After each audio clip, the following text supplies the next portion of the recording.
Hey guys, this is Elohim. I stream over at Twitch at www.twitch.tv/Elohim. That's Ellohime.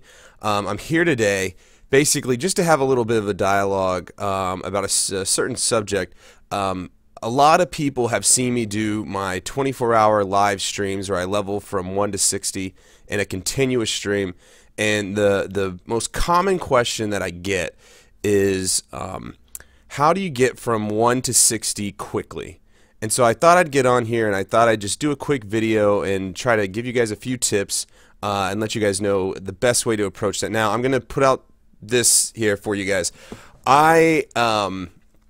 This works for me. This works best for me. I'm sure there's other people out there that can probably do this a little more effectively than I do, but this is what works for me. It's probably not the most absolute optimal way, but it's good enough that I can level characters get to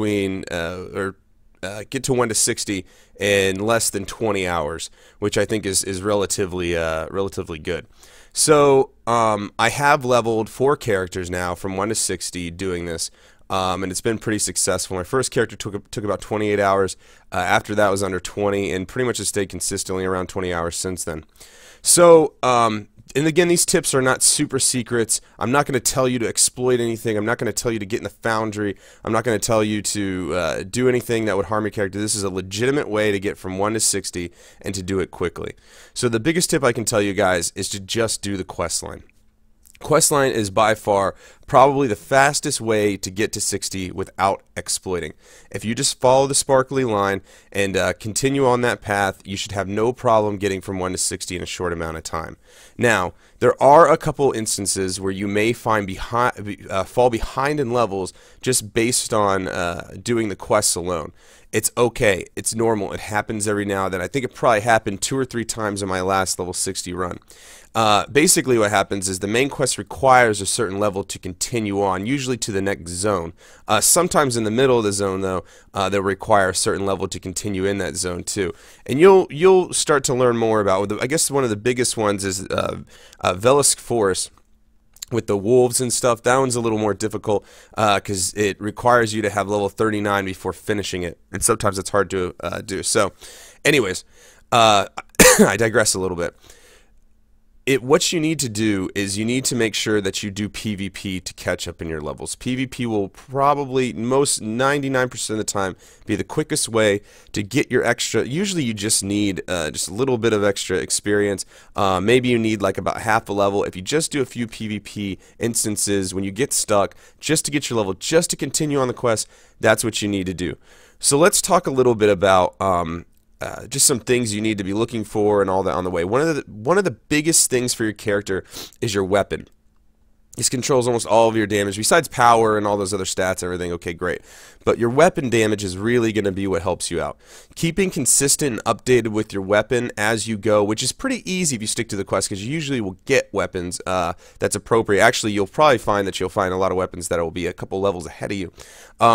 But that's fine. Keep your weapon updated. Everything else can even tend to fall behind 10, 20 levels, your equipment.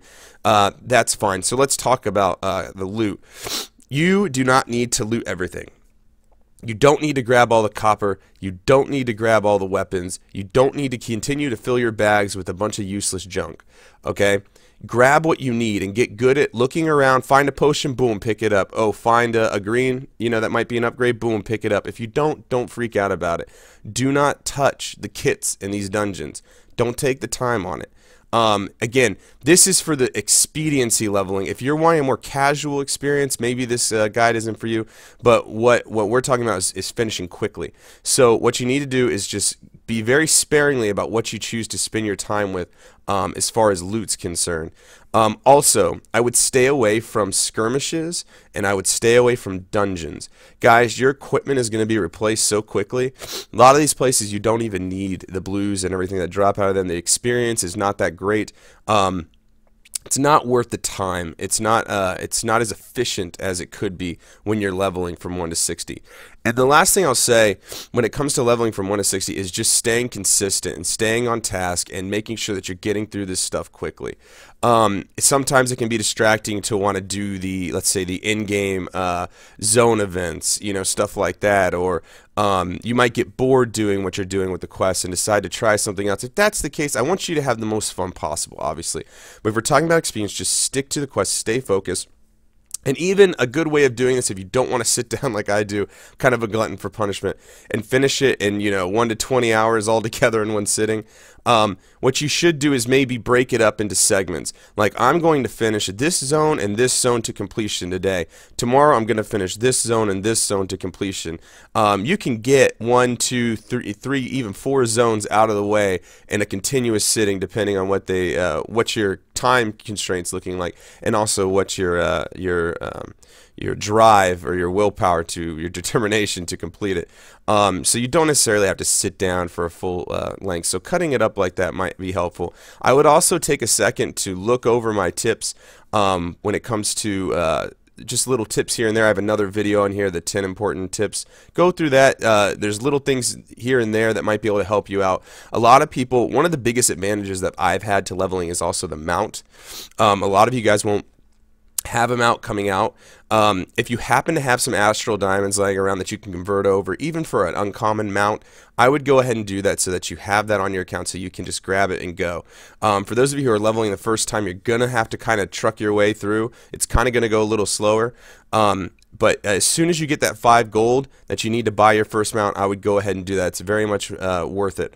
But even still, even with that, I would say that you could probably level in 24 hours, you know, no problem.